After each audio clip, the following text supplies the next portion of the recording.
ఇది గడ్డి వాములు సూది వెతకడం లాంటిది, మీకెందుకు? యా ఓకే, నీకేమైనా మతపోయిందా?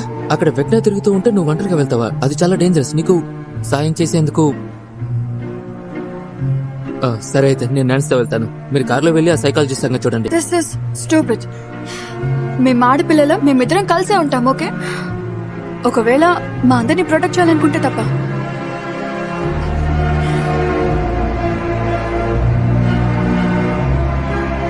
Be careful.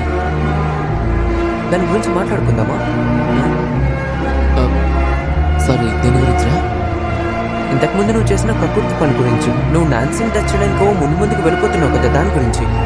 ఓకే, నీకు సంగతి చెప్తాను. అది నాకు తెలుసు అలాగే జరిగిందని పబ్లిక్ కూడా చూశారు. చాలా మంది సాక్షులు ఉన్నారు. నువ్వు అంటున్నది నేను ఇంకా నాన్సీని ప్రేమిస్తున్నాను లేదా?